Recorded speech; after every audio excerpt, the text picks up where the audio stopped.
Morning, Alamide. Beautiful Friday morning here, and thank God it's Friday. FCT is cool as always, but of course we're discussing politics this political season, so stay tuned. Good morning. Good morning, Nigerians, and thank God it's Friday. TJ, I saw the clouds like realigning. Exactly, just as it's doing on the political scene. Exactly. Well, let's go down to what we have today. As the countdown to 2027 gradually reshapes Nigeria's political landscape, Kwara State is emerging as one of the battlegrounds to watch. Beneath the calm surface lies an intense contest driven by power calculations, governance records, political loyalty, and the struggle for relevance among old and new political actors. The conversation is no longer just about who holds power, but who can sustain influence in a rapidly changing political environment, from the performance of the current administration to the reawakening of opposition forces and the strategic alliances already taking shape. The road to Kwara 2027 is beginning to reveal a fierce fight for political survival. Questions are being asked about leadership delivery, grassroots acceptance, succession interest, and whether political dominance in the state can truly remain unshaken ahead of another electoral cycle. This morning, we examine the political temperature in Kwara State and the factors likely to shape the next major context for power. Our guest is Rafiu Ajakaye, who brings first-hand insight into dynamics, calculations, and unfolding realities defining the journey toward 2027. Mr. Rafiu, nice to have you with us this morning. Good morning, my brother Aisha. Good morning, my sister. Tijesu. All right, let's start. Good morning. All right, let's start this way. After the just about, I think around 2019, there was this Otoge movement that came in after the tenure of Saraki, and people used to say the Saraki dynasty. And the Otoge movement came in to dislodge the whole arrangement. And Kwara citizens have always thought that with the Otoge movement, there was going to be a defining change in the way things are done and in delivering dividends of democracy. But it's almost 8 years down the line, there are questions. And the questions are, why is it that there are no visible improvement in things that even run up to this election, you begin to have criticism coming from different quarters that the government have not delivered the way they had expected the government to deliver? Is that supposed to be a question to me, or you were just doing an analysis? It's a question to you. Why are those thoughts coming in that there are no significant impact in Kwara State? Former Governor Saraki raised the issue, and some other individuals have raised it also. Well, you do not expect the former Senate President, His Excellency Bukola Saraki, to say otherwise. He is the leader of the opposition in the state. He is the leader of the dynasty, or the remnant of the dynasty that was dislodged in 2019. So you certainly do not expect him to say anything otherwise. At the same time, I'm glad that in the course of introduction, you mentioned shifting alliances and all of that. And you know that in the democracy, in politics, from here to the United States, you have alliances, you have interest, which define politics. So all of those are nothing to be worried about. They are normal thing in a political environment, or in every political setting indeed. But as for performance, if anybody wants to talk about performance, the right question to ask is that, what were the dominant talking points in 2019 in Kwara State? And are those dominant talking points still the same thing today? So let me tell you what were the talking points. The main talking point in 2019. Kwarans were tired of years on paid salary, particularly workers. In 2019, salaries dating back as far back as 2015, 16, 17, promotion areas dating back to those years were pending. That was a major issue in 2019. In 2019, Ilorin, the capital city, did not boast of functional public water system. It had collapsed. In 2019, all the colleges of education, which were legacy projects and are still legacy infrastructure in Kwara State, had almost collapsed. The teachers had been on strike for more than 30 months or thereabout by 2019. They were not paid salaries. They had all lost their accreditation. These are facts of history that you can go back and check. Basic schools were almost collapsing. The state last made a significant investment in 2013 when UBEC blacklisted Kwara State for diverting funds meant for the public schools, for improvement and development of public schools. That was 2013. So between 2013 and 2019, Kwara State was on the blacklist. All right, Mr. Rafiu. This is a national story, all right? Yeah, yes, we hear you. If you can hear me, Mr. Rafiu, if I may come in here, please. If I may. Had left Kwara in Mr. Rafiu. 2019. Now, Mr. Rafiu, can you hear me? The question now is this. Today, we are no longer talking about unpaid salary. All right, great. The government cleared it. The government has implemented minimum wage back to back. The government has paid several allowances. Mr. Rafiu, can you hear me? If you would allow me come in with this question, please. Thank you very much. Kwara State remains heavily dependent on federal allocation at the moment against the reform rhetoric that you speak of. What exactly would be the legacy of this current administration? I do not think that is correct. And I refer you to the last report of budget, which is a civic group that specializes in things like that. And that is not correct. As a matter of fact, Kwara State is one of the very few Nigerian states that can actually survive without FAC as of today. That is the reality. And let me give you the fact. In 2019, and that speaks to the achievement of the administration, IKR stood at 30.6 billion naira. By the end of 2025, IKR stood at 92.1 billion naira. Do the math. And that did not just happen. It happened because of efficiency, automation, and of course, onboarding of new taxpayers. The state government, this administration. So where is all this internally generated revenue in terms of investment and development in the state? Why are people saying that, there is little to no development, they see no hand of government, despite, the rave of the Otoge movement? It was more like an unseating dynasty movement, and after all the emotions died down, there was nothing to follow up with that. My brother, my sister, it is normal for members of the opposition to say all kinds. But the question I always ask, and I'm encouraging you, my colleagues, to always ask them, when they make sweeping comments, it is important to ask them questions. Last week, the United States Embassy signed a memorandum of understanding with the Innovation Hub. That MOU is worth millions of dollars. Today, the tech economy in Kwara State is between 15 to 20 million US dollars. That was not the case in 2019. I'm just giving you an example, okay?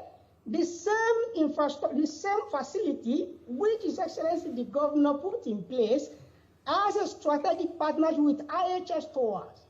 IHS Towers is one of the first 5 tech firms in the world, not just in Nigeria. Okay? the same facility as an MOU and understanding with the United Nations Development Program. I can begin to count and count and count. All right. Now, when you look at Amadou Bello, the Amadou Bello, okay? Amadou Bello, which is the seat of government, okay? You have at least 10 legacy infrastructure put in place by this administration. It had never been so in the history of the state. All right. Opposition members will come on air and say all kinds of things, but I urge my colleagues to please ask them for the specifics. All right, Rafiu, we do ask them for those specifics, and because you are here, that is why we're also asking you for the specifics. Now, let's talk a bit about agriculture. Let's talk a bit about agriculture. Agric is described as Kwara State economic backbone. And I remember years back, there was this Shonga initiative, and a lot of Nigerians felt that that was going to give going to be a defining moment in agriculture in Nigeria when the Zimbabwean farmers came in. Now, years after then, nothing is hidden about the Shonga. And also, when your government came in, what significant impact would you say you've made in terms of agriculture? And also, when you look at the Kwara North, that is majorly agrarian, and they complain of access road and all that. How much impact would you say you have put in terms of building the agriculture in Kwara State? You see, it depends on how you are looking at it. The government continues to invest so much in not just agriculture, but in every sector. Now, you mentioned the Shonga Farm initiative of the Saraki years. With due respect, if you go back in history, you will discover that as of 2019, Shonga Farm had collapsed. All the farmers imported from South Africa had all left, except possibly for one man who deals with chicken. Every other individual, there were 13 of them, all of them had left as of 2019. So the question of Shonga Farm that you have raised is neither here nor there. No, the question is, if it was a worthy investment at that time, why didn't the government reactivate it, or you never believed in that initiative? The thing is this. If you ask the people of Shonga where that farm was domiciled, they had issues with it, with the implementation of it. Like I said, by 2019, it had almost collapsed. It had gone into what I remember some of my colleagues called a private concern. So it took a lot of effort of the government to even begin to pay back debt. Shonga Farm did not bring in a single kobo to the cover of the state. Rather, the state continued to pay debt incurred in its name, in the name of that farm. You see, it's a story that I really do not want to begin to tell, so that people will not accuse me of playing policy with that. But the facts are facts, and you can check that yourself. Now, with regards to agriculture, the government invests so much.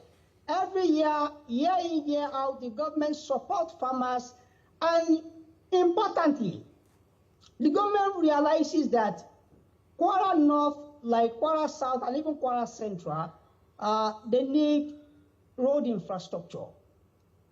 If our people have access, they can do a lot of things on their own. And that is why the governor is so much passionate about bringing sustainable infrastructure to that axis of the state. Now, the governor has done so much at the level of the state.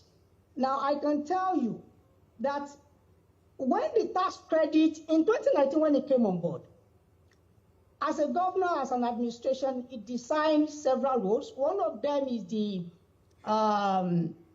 Kosubosu Kayama Road, which is a long stretch of road that connects Kayama, Barutain, and then part of Kwara Central. Do you understand? That is part of Bode Sadu in Moro local government. Now that's Bode Sadu Kosubosu Road. It's a very long stretch. The governor designed it. The administration designed it, and when opportunity came, the opportunity of the tax credit road of the Buhari administration, which His Excellency President Bola Ahmed Tinubu has graciously approved for us also, the governor had to put in that road for funding of the federal government. And today that road is being constructed along with some others.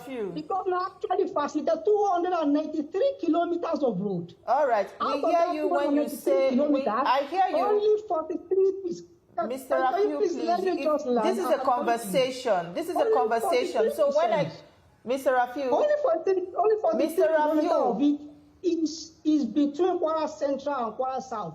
Mr. Rafiu, please, if you would allow me come in here, we are having a conversation, so let it not be chaotic, please. Intention of the governor to develop Kwara North.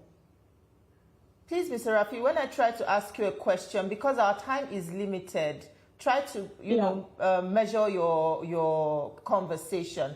Now, you were saying that the governor has performed so much on the state level. The governor is actually on the national level. He is the chairman of the Nigerian Governors Forum. What level of impact has that had on Kwara governance as it stands, or is it just more of Abuja influence and there is no local impact? There has been a lot of influence, and I've just given you an example about the tax credit road, for instance. The tax credit road was to die. It took the influence and the goodwill of the governor to persuade Mr. President to please continue with that infrastructure, and today it is ongoing. That's a major one. That's a road worth over 400 billion naira. There are several others, of course. Okay, Mr. Rafiu, I still like to stay with agriculture a bit because Kwara State is in the north central, and if we look at the population of Kwara State, it's majorly an agrarian society.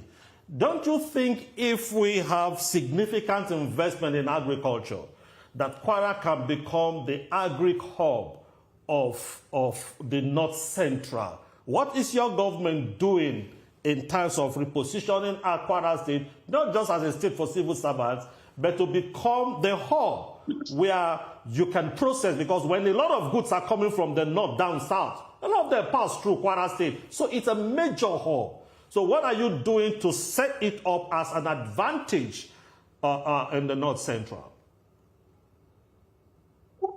The potential to be an agri-hub like you have mentioned. But what people often overlook is that Kwara is so central to Nigeria that it's not just, it doesn't just have the potential to be an agri-hub, but a service hub. A state that intersperses Nigeria's south and Nigeria's north. And what that means is that as government is investing in agriculture, I mentioned that earlier on, the government, for instance, has keyed into RAM project, which means that more than 270 kilometers of road are being constructed to connect agrarian communities so that whatever they are producing there can easily come to market centers. Government is doing that. But beyond that, the government is also investing in the service sector. In 2019, Kwara was known basically as a civil service state. That is no longer the case. Because, like I mentioned to you now, if you look at the last GDP, which put Kwara at 8.3 trillion naira. Now, what the governor has done, if you look at that GDP, it shows that the service sector is the fastest growing.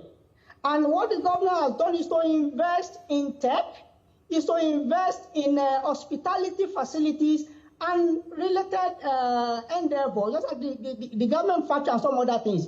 It is believed that when the government not just invests in agriculture, but invests in roads, in rural roads that connect the farming settlement to the center, it also means that the government has to ensure that the capital city and other major towns are viable enough to attract visitors from elsewhere so that they can have a lot of investment in Kwara. And that is already working very hard for us. All right. With this growing dissatisfaction in subsections that you refer to the opposition in the state, I also ask you what the governor is doing with his federal influence as the chairman of the Nigerian Governors Forum. We hear the federal government also saying that there's increased allocations to governors. And yet we hear a huge voice of dissatisfaction from members of, or would I say from people of Kwara State, who you still refer to the opposition, which I would still say are Kwarans. So why is there that disparity, that despite his national influence? You see, in an election year, my sister, you cannot rule out people who are justly for power saying a lot of things. And that is the beauty of democracy. You cannot take that away. By the way, when I mentioned that they are members of the opposition, I did not dismiss them as not being Kwaras. They are Kwaras with due respect. Some of them are even our friends, and that is fine. But I was just telling you that it is normal for opposition to want to paint another picture. But when you ask them for specifics, you can see that they can hardly say anything. As for the governor, he's doing everything possible to ensure that the All Progressive Congress retains power in the state, and its achievement speaks for the party. Like I said, I have mentioned several things that the governor has done, whether in the south, whether in the north, whether in the central. Today, if the last time you were in a lorry was in 2023 or maybe 2019, but this, and you come back to Kwara today, this achievement that you speak of, is it more of paperweight? Is it more of paperweight? Because the ordinary Kwarans feeling this impact, do they know that this exists? Because it's one thing to be on paper, it's another thing to be executed. Do they feel this in their everyday lives? Absolutely, absolutely. Let me give you an example of teachers. Less than 2 months ago, the governor approved 27.5% TSA. That is teacher salary allowance. Now, the last time any government did that in Kwara was in 2012, 2013. This governor has done that. Now, in terms of allowances and all of that, he has done so much for medical workers, health workers and all of that. So in terms of social investment also, that giving to the underserved communities, the governor is known as the leader of Ijoba Mekunu. All right. He continues to bear that name and he continues to act it. All right, Rafiu, you just talked about Ijoba Mekunu. Over time, there has been this downturn in the state of security in Kwara State. And every now and then, there's one case of kidnap, there's one case of attack. And when you speak of this, you talked about agriculture the other time. There can be growth in agriculture in an insecure environment. What exactly is your government putting in place in alignment with the federal government to ensure that Kwara State is safe for Kwarans and is safe for investors? Thank you very much, my brother. The governor and all the government agencies continue to work in harmony to improve the state of security in Kwara. And I can tell you that we are saddened by whatever you may have seen in the newspaper and all of that. We are not happy at all that a single soul is lost or even a single individual is abducted. We are never happy anytime such a thing happens. But the truth is that the government does everything, works around the clock to prevent attacks. The government does that from time to time, working with the police, working with the army, working with local stakeholders to build local resilience. The governor continues to do that. The government continues to support the security forces, the police and the army. Whenever there is any operation in Kwara or maybe preventive or attack, it is the government, in most cases, the state government funding these security agencies, supporting them heavily with allowances so that they can protect our people. So the government never rests, and we thank His Excellency the President for his support. We thank the NSA for his support. We thank the police for their support. So the odds against government, like I always say, is that there should never be any incident. That is the odds against any government. But I can tell you that the government never rests. The government continues to work with local stakeholders, including supporting vigilante. It may interest you that Kwara State happens to be one of the 7 pioneer states for forest gas. Today, Kwara State has in excess of 1,500 to 2,000 forest gas. All right, which Mr. the government Rafiu. support from time to time.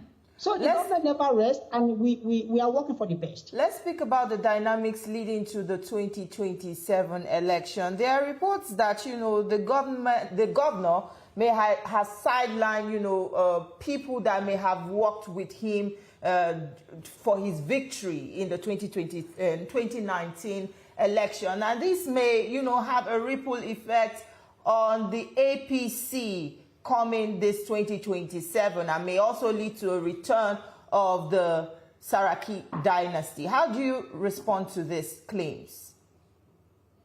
There is not a single individual in government today that did not work for the governor in 2019, whether directly or indirectly. Okay?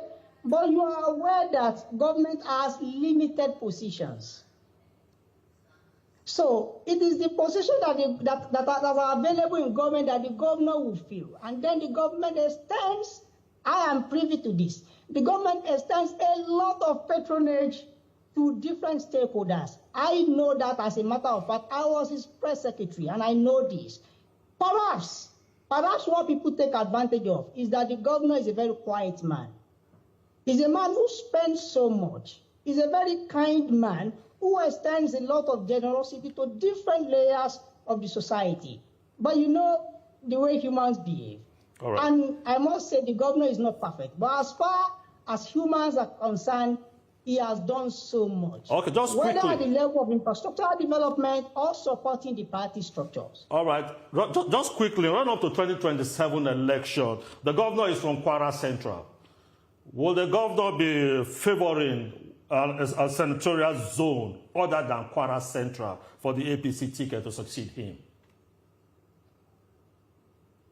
The last Congress of the party in the Ilorin, the government made a statement that everyone is welcome to the party.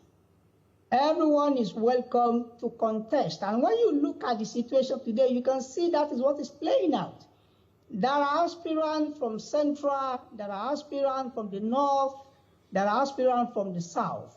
So you're jettisoning zoning? That has happened because the governor has been... Is the governor jettisoning zoning? The Kwara North are asking for it that they have not had it for a very long time. The governor jettisoning zoning. You see, the governor is a party man. The governor is a party man, okay? And even where he favors a candidate, and let's come of it. We are human beings. We have our sentiment, and the governor is entitled to his sentiment also. But what he has done so well about is that he has not told anybody, this is my candidate. Rather, he has made the space, the field, to be democratic enough for everybody to come in. That is what he has done. All right, Mr. Rafiu. On a final note, I'll ask you, would the APC be more worried about the Saraki's return? Would they be more worried about voter fatigue? Or would they be more worried about rebellion from within the camp of the APC state structure? I'd like you to close the conversation with that. The truth is that based on his achievement, the APC is comfortable in Kwara State, whether in the South, whether in the North, whether in the Central. There is no absolute performance anywhere in the world. What you have is substantial performance, and the governor has delivered very, very well in Kwara State. The people of the state will queue behind him. The question before the people of Kwara State is whether they want to progress from now, from here, from where we are now, or they want to go back to 2019. I'm sure they will pick the former. All right. Thank you so much, Mr. Rafiu, for your time with us on the program. That's where we'll leave the conversation this morning. Do have a beautiful weekend. Thank you very much for having me. Good morning, Nigerians. Good morning. Thank you so much for staying with us throughout our conversation. This is where we'll draw the curtain on FCT break for the week, but we will hand you over to Lagos, where Ibrahim is standing by with the rest of the team to continue with the rest of the show.